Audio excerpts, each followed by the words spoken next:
हरे कृष्णा, राधे राधे। भक्तों, आपका बहुत बहुत स्वागत है आपके अपने चैनल लाइफ विद कृष्णा में। तो भक्तों, आज हम जानेंगे अक्षय तृतीया पर लड्डू गोपाल जी की सेवा किस प्रकार करनी है और कैसे उनका श्रृंगार करना है, उन्हें क्या भोग लगाना है।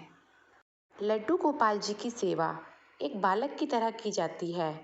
आप उनसे कोई भी संबंध क्यों ना बना ले, पर उनकी सेवा हमेशा एक छोटे बालक के रूप में ही की जाती है। अक्षय तृतीया के शुभ दिन आप सुबह सूर्योदय से पहले उठकर स्नान आदि करें। फिर आप अपने गोपाल जी को जगाएं। आप अपने नहाने के जल में भी गुलाब जल डालें, क्योंकि गुलाब जल की तासीर ठंडी होती है। और लड्डू गोपाल जी को आप इस दिन पंचामृत वाले जल से स्नान कराएं। दूध, दही, घी, शहद, शक्कर के साथ आप पंचामृत में गंगा जल व तुलसी दल भी ज़रूर डालें। और लड्डू गोपाल जी को स्नान कराने के बाद इस पंचामृत को आप चरणामृत स्वरूप ग्रहण करें और परिवार के सभी सदस्यों को दें। क्योंकि अक्षय तृतीया गर्मी के मौसम में आने वाला त्यौहार है, तो इस दिन हमें ज़्यादा से ज़्यादा ठंडी चीज़ों का भोग लड्डू गोपाल जी को लगाना है और भोग लगाने के बाद स्वयं भी वही पाना है। अक्षय तृतीया के दिन से ही ठाकुर जी की चंदन यात्रा भी प्रारंभ होती है। चंदन यात्रा 21 दिन, 7 दिन या कहीं कहीं पर 5 दिन भी होती है, या आप चाहे तो अक्षय तृतीया के दिन तक ही चंदन यात्रा करें। पंचामृत से स्नान कराने के बाद लड्डू गोपाल जी का श्रृंगार इस दिन वस्त्रों और आभूषण से नहीं, चंदन से किया जाता है। उनके पूरे शरीर पर चंदन का लेप लगाया जाता है। आप चाहे तो चंदन का पाउडर ले लीजिए या घिसने वाला चंदन ले लीजिए। जिस भी तरह से आप चंदन उनके शरीर पर लगाए, उस चंदन में गुलाब जल और कपूर, भीमसेनी कपूर का पाउडर थोड़ा सा ज़रूर मिला ले, क्योंकि ये दोनों ही चीज़ें ठंडक प्रदान करती है। कपूर की तासीर भी ठंडी ही होती है। ऐसा करने से भी हमारे लड्डू गोपाल जी को ठंडक का अनुभव होता है। वैसे तो इस दिन गोपाल जी के पूरे शरीर पर चंदन का लेप ही लगाया जाता है, पर आप चाहे तो सिर्फ उनके हाथों और पैरों में चंदन लगाकर भी उन्हें वस्त्र पहना सकते हैं। यदि आप ऐसा कर रहे हैं तो आप उन्हें सफ़ेद रंग की पोशाक ही पहनाएं, क्योंकि सफ़ेद रंग शीतलता प्रदान करता है। और यदि आप उनके पूरे शरीर पर चंदन लगा रहे हैं तो आप उन्हें एक लंगोट धारण कराएं और उसके बाद चंदन का लेप करें। इसी तरह से चंदन का लेप आप अक्षय तृतीया के दिन से आने वाले 7, 5, 7 या 21 दिनों तक भी रोज़ाना ऐसा कर सकते हैं, या फिर सिर्फ आप अक्षय तृतीया के दिन ही उन्हें चंदन का लेप कर सकते हैं। ये आपकी इच्छा है कि आप ठाकुर जी को ये सेवा कब तक देना चाहते हैं।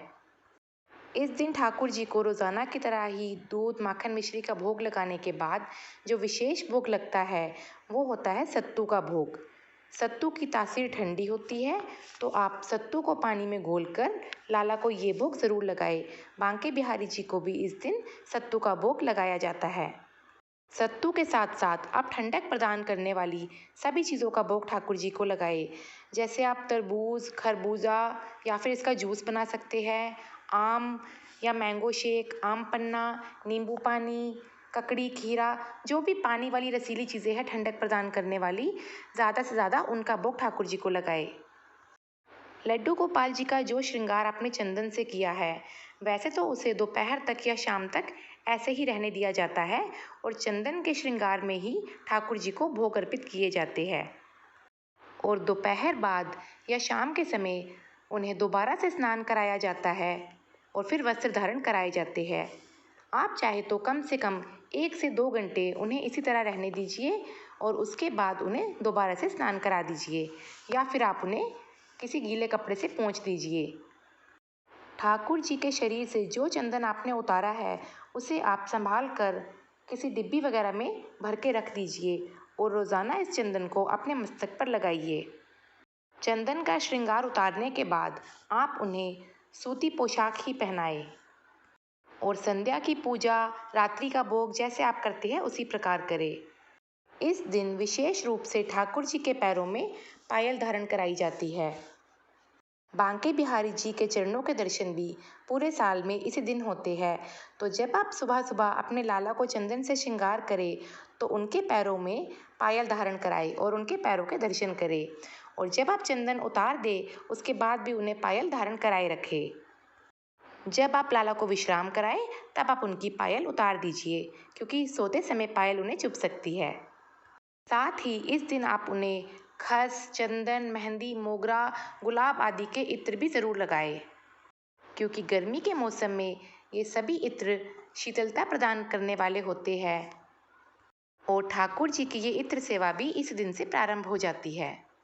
तो अक्षय तृतीया के दिन आप भी अपने लड्डू गोपाल जी की सेवा इसी प्रकार करें और उन्हें चंदन का लेप ज़रूर लगाएं और उनके पैरों में पायल ज़रूर से धारण कराएं। आशा करती हूँ आपको ये जानकारी अच्छी लगी होगी। अगर आपको मेरी वीडियोस अच्छी लगती है तो मेरे चैनल को सब्सक्राइब कर दीजिए और इसी तरह की और वीडियोस देखने के लिए चैनल से जुड़े रहिए। राधे राधे, जय श्री कृष्णा।